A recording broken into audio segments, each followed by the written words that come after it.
Alors on commence à créer nos ouvertures. Donc nous avons déjà des repères qui correspondent à chacune des travées du bâtiment. Je vais donc m'appuyer dessus pour dessiner. Alors je vais d'abord placer des repères verticaux en m'appuyant sur une arête verticale ici. Donc ça c'est important de prendre appui sur le bâtiment pour être sûr d'être bien calé par rapport à ça. Et ensuite, eh bien, je vais trouver l'intersection ici. Je prends l'intersection qui se matérialise par une croix rouge ici. Donc là j'ai ma première travée. Maintenant je vais inscrire une baie à l'intérieur de ces deux repères. Donc je sélectionne ma ligne ici et je vais choisir par exemple 1 mètre de ce côté-ci et 1 mètre de ce côté-là. Ici, bon, je vais mettre 1 mètre. L'ouverture, son emprise totale fera 4 mètres. Et puis je vais prévoir que ici je vais avoir un arc brisé qui va se terminer à un endroit. Donc je vais déjà prévoir ce repère là. Donc je vais mettre ici, je vais mettre 2,50 m par exemple. Voilà. Comme ça mon arc viendra se définir ici. Alors, bien, je vais commencer. Je vais simplement créer au moins l'emprise de ma fenêtre. Alors, je vais commencer par dessiner l'arc ici. Je prends l'arc par 2 points. Je choisis le milieu. Alors, il faudrait que je vais avoir un arc brisé ici, mais par contre, il faudrait qu'il arrive tangent par rapport à cette verticale. Donc, je vais commencer mon arc ici. Et ensuite, je désigne le deuxième point qui est le milieu. Voilà. Et en fait, vous attendez le signal. On a un retour visuel bleu qui nous indique qu'il est tangent par rapport à la premier point qui a été sélectionné, donc par rapport à cette arête. Donc dès que vous voyez ce signal, donc vous n'allez pas au-delà, vous cliquez. Je repars à l'intersection, donc bien faire attention au retour visuel, il faut être exactement à l'intersection de mon repère et de ma ligne. Maintenant que ça c'est fait, je vais pouvoir nettoyer autour, voilà, en faisant attention de ne pas supprimer les murs. Je vais l'enregistrer sous forme de composant. Pour créer un composant, on l'a vu, c'est 3 clics, clic droit, je crée un composant. Je vais pouvoir utiliser quelques fonctionnalités que me proposent les composants. Alors, la première chose, c'est la liaison, l'alignement. Je vais demander à ce que lorsque je vais amener ce composant, lorsque j'irai le chercher de nouveau dans la bibliothèque, il puisse s'aligner automatiquement par rapport aux surfaces que je lui présente. Donc on verra que ça a un intérêt. Donc je choisis ici la liaison quelconque pour que l'objet puisse se tourner en fonction de la face qui lui est présentée. Je fais créer. L'intérêt c'est que maintenant donc cet objet-là, je pourrai aller le chercher dans la palette composants. Vous allez pouvoir le trouver ici et pouvoir le ramener autant de fois que vous voulez. Bien, il sera très simple. Vous voyez, dès que je lui montre une surface, il va s'orienter automatiquement, ce qui m'évitera de le faire tourner, ce qui est une opération parfois un peu laborieuse. Maintenant, je voudrais utiliser cet objet-là pour creuser les murs. Je vais, pour cela, eh bien, d'abord l'éclater, parce que je ne peux pas faire interagir ça et ça. Donc je vous montre que c'est pas possible puisqu'on est sur deux groupes différents. Donc ça c'est important de bien comprendre cette notion. Si par exemple je cherche à extruder cette partie-là en me disant que ça va creuser le mur, je vais voir que ce n'est pas possible. Donc là il va me recréer une forme parce qu'il est à l'intérieur de son espace objet. Donc il ne peut interagir avec les murs. Alors, pour pouvoir faire en sorte que cet objet interagisse et donc creuse les murs, eh bien je vais l'éclater.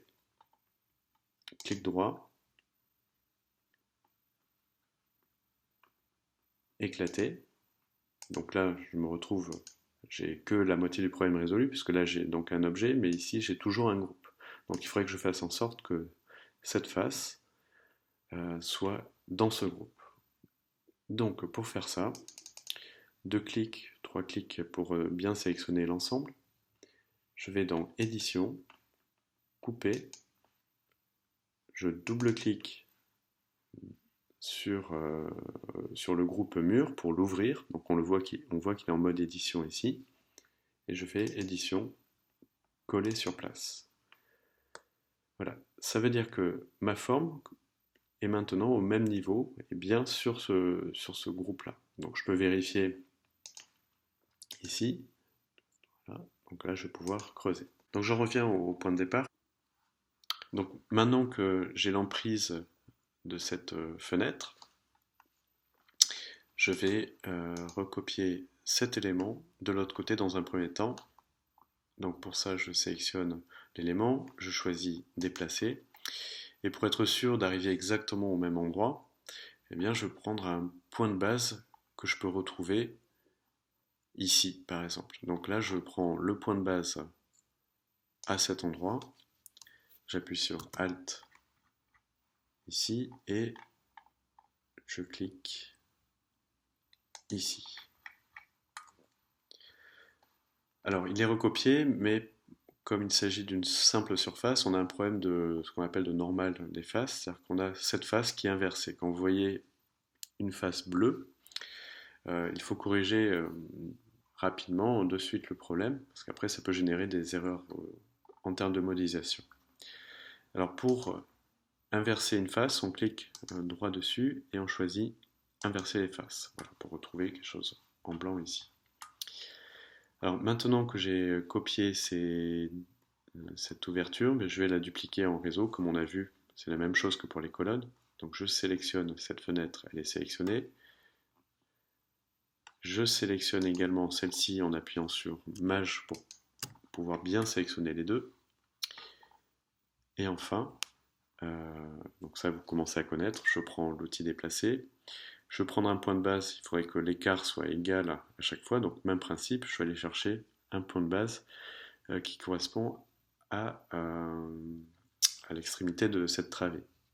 Donc je viens prendre le point ici, j'appuie sur Alt et je le reporte sur la deuxième travée, deuxième repère de ma travée.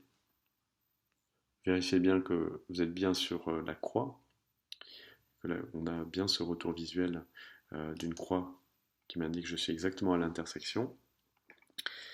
Et juste après, donc, je multiplie par 5 mes ouvertures. Alors je me rends compte que j'en ai oublié une.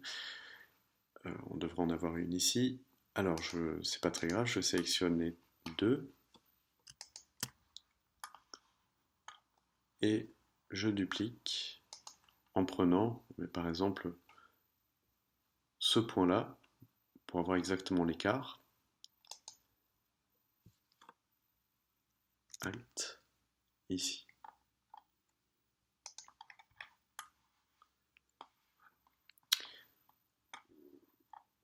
Alors par contre, je vois que j'en ai mis de trop. Voilà. Alors maintenant que ça c'est fait, je vais pouvoir donc creuser. Comme je l'ai fait une première fois et que SketchUp mémorise la valeur d'extrusion ici, je n'ai plus qu'à faire double-clic à chaque fois.